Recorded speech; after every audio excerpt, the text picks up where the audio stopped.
Hello guys, welcome back to another video. Today we're going to be looking at bushcraft and woodcraft tools.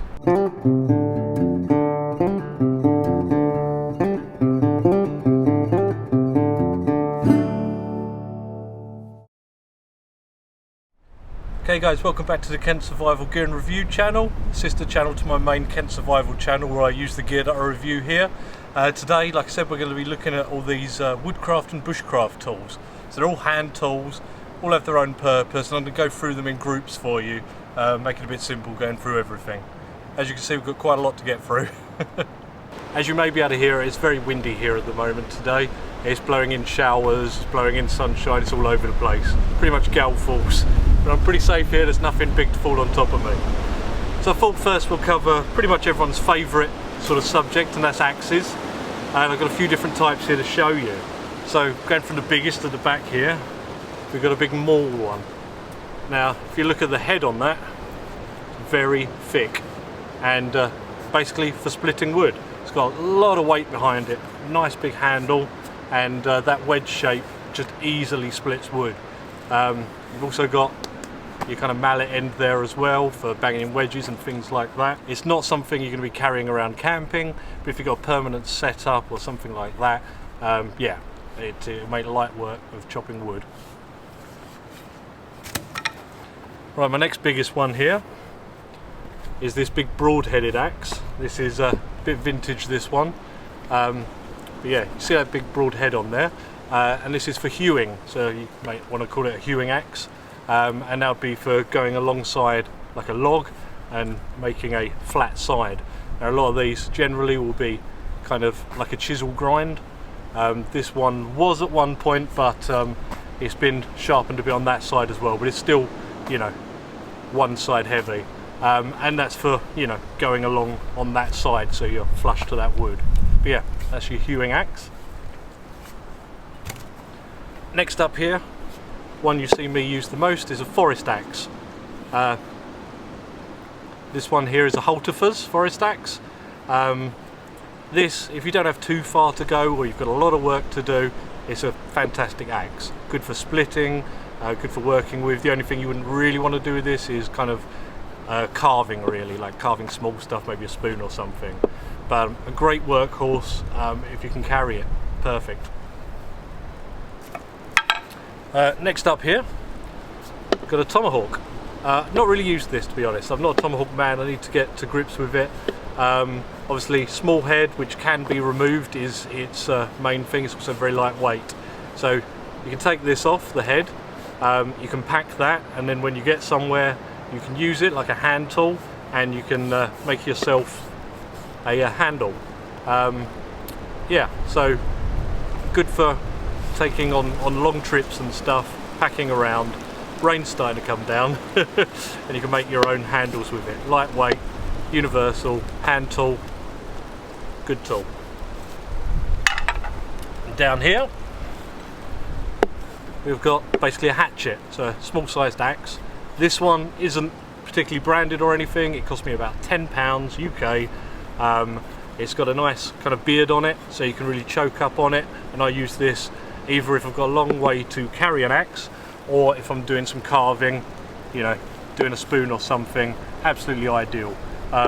Yes, you can get higher quality ones, but you know, this has served its purpose for me. Keeps sharp, it's lightweight, carves well. We're going to persevere with this rain here and we're going to look at some knives. So first up, you've got your big machete style knives, galops and all of that. This one's a Condor, forget the exact name, Vipera or something like that. Again, this is not something I've used a lot. This is going to be in between having an axe and a knife. If you've got the one tool, that's the one to have. You can chop with it, you can, you know, get through the bushwhack with it, and they're impressive. They're just nice to have. So yeah, that's kind of your machete style tools. Now after that, what you'll see me use the most is just a bushcraft knife. So something like this, which is a derivative of your wood law kind of things. This one being a Condor bush law. Not too thick, I don't like them too thick because that limits what you can do with them. Nice Scandi grind on there, which is easy to sharpen in the field. Good reliable knife, nice and hard. You've got a nice hard high carbon one. Many available. If you want to see more about these, maybe see Sandy over on the Wiltshire Man channel. He makes knives, so you know, he does some beautiful ones, and I'd love one day. Yeah, that's your most versatile tool. Next up here, I've just got another what you'd call like a utility or bushcraft knife. This is a Mora companion, and I just wanted to bring that with me just to show that the entry level to these is very low. Got a £10 axe there and basically a £10 knife, and this will do everything the other one will do. Moras are brilliant. At the front here, we've got another Mora, and this is a carving knife.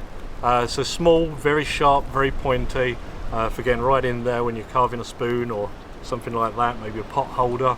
Nice little carving knife. Don't always have it with me, but if I know I'm doing some carving, I'll bring it with me. And finally with them, take off the leather here, got a crook knife or spoon knife. This one's a Mora as well, and yeah, this is a gouging knife for doing your spoon bowl, things like that, maybe bigger projects. They come in different sizes. This one's not a massive one, it is a Mora. Yeah, great for carving. The last one you see on here, it's a bit of an in-between tool, and that's a bill hook. So nasty looking tools.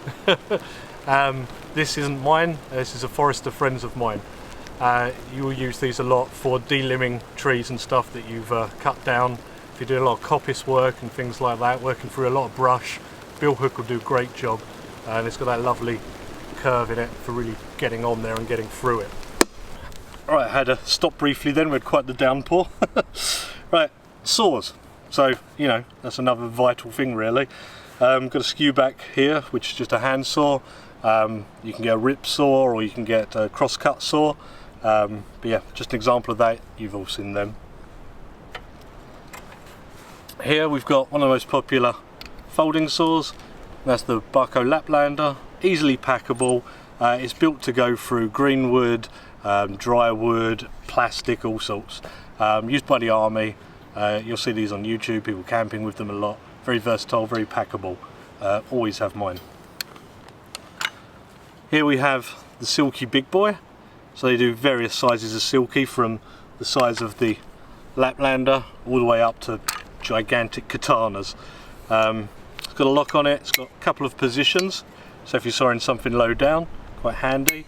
Yeah, popular saws. They get through a lot. They have different teeth patterns. This one's a medium, but I used to use this a lot, but these days I gravitate more towards the bow saw, or if you'd like, buck saw. This one, as you can see, is by Simon, a Bloke in the Woods, a friend of mine. Check out his YouTube channel if you haven't already, you probably know about him. He's making batches of these and selling them, and they come with the case and everything as well.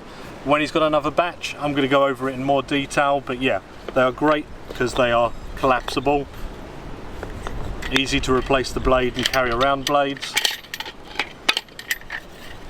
and the blade will store inside the handle, like so. Right, got a few different things here. We'll call this kind of miscellaneous for now. Got this debarking spade here, which has a very long handle, and that's for pushing along a log and obviously debarking it. So you've got your blade on the end, which you don't have too sharp because you don't want to dig in right into the wood. You're just taking that bark off. And I'll be using this on my cabin very soon a lot. Tool that could be used in a similar way. Got a draw knife here, so you can get spoke shaves as well. They tend to have a small blade, and you use them on a shave horse. You've probably seen me before, and you'll use it pulling towards you, locking your elbows so you don't cut yourself. Looks more dangerous than it is, and yeah, you'll be flattening material, debarking material, that sort of thing. Righty ho, onto an adze. Now an adze is a type of axe, but a bit more specialised. you can see from the shape of the blade here, you've got a curve on it. They're often gouge curved as well. And that's for digging out like bowls. So you would do maybe if you was making a stool or a chair, a seat of sorts, a bowl. This is a big one. You can do like boat work and stuff with them. I haven't got much use for this big one. I need a smaller one for doing my saddle joints and stuff. But yeah, that's called an adze. And the last one on the table here is the froe. So you've seen me use this a lot. It's a blade sharp on the bottom there, and you'll use this on a log. Just have this hand, it's just next to me here, with another handy tool, a mallet, which is just a piece of wood. You cut halfway in and just split that off. And you just use the froe on the piece of wood to split. Simple as that. This is only a small one, but yeah, very handy tools. And you can make the handle, you know, when you get to wherever you're going. Our penultimate lineup here, we've got a wedge. So this is a splitting wedge. This one is wooden with aluminium casing, and that's for splitting a log basically. I'll put in some footage of me using one. But yeah, great tool. Obviously you would probably have 3 of them, and you work them down the log as you go, splitting along where it cracks. Using a maul with it is great. You could use a mallet as well if you had one. Yeah, if you can take them, you can. Otherwise you could just make them with an axe and a piece of hard wood. Chisels. So chisels, you'll know what a chisel is. You can get various different sort of gouging ones, ones with like a bit of a dog leg shape as they call it, for various tasks, for carving bowls or saddle joints, that sort of thing. They're just 2 that I grabbed before I left. So yeah, there's a lot of different chisels out there for different jobs. Here we have a set of tongs. With these, if I've got anything at hand, you can see from the handle you can get bigger ones as well, ones with spurs on and stuff, and it's for picking up logs and moving them around. So you can see where they go in here. You would push down on the log, you would then grab on, and they would dig in. The more heavy the log is, the more pressure they'll dig in with. So yeah, just a handy tool. If you're carrying around a lot of logs, you got these, and you got the ones on the poles as well. Okay, so more of a bushcraft than a woodcraft tool. Just some kind of entrenchment tool or shovel or spade. This one's good because it's got a sharp edge, so you can use it like an axe as well at a pinch. You can remove the head, so quite an easily replaceable handle. Yeah, very handy. Digging up clay, digging a fire pit, obviously. You know what a spade's used for, or a shovel. You can get collapsible ones. I've not had much luck with them. They tend to break. So yeah, I'm loving this one. And lastly but not least, we've got kind of our drilling tools, augers. At the top here we've got a nice big long auger. If I get this one out here, it's a bit easier to show. It's a barrel-eyed auger, and that gets its name from the top here. It looks like a barrel, and it's got a hole. You can make your handle on site, and the good ones will have a thread screw on the end, which will dig into what you're going into, and then pull the rest down into. So yeah, great for doing different joints and stuff, holes for whatever reason you need them. We've got a bit and brace at the bottom here. Bit more universal because you can have different sorts of bits on here. One I'm going to show you in a moment, but it'll do that same sort of drilling for whatever you need it. And here's something you can use with a bit and brace. We've got a Veritas tenon cutter. You may have seen me use this before. You just run it over your piece of wood just to bring it down for doing like a mortise and tenon joint, and that will go in a bit and brace, or a powered drill.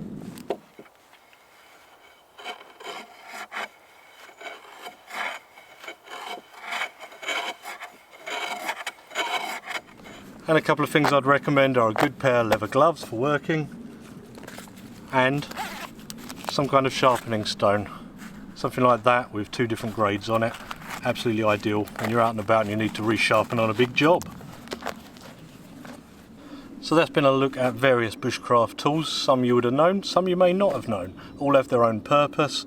Some obviously serve different purposes, but you know, they give you options for projects you want to do. These are used tools, they're not display ones, so yes, they might be dirty, they might have spots of rust, all of that. They are used, they are tools. Thank you guys very much for watching. I'll put some good links below, maybe for websites, maybe for individual products, but yeah, I'll stick some links in the description field if you're interested. But yes, thank you for watching, hope you learned something. See you next time.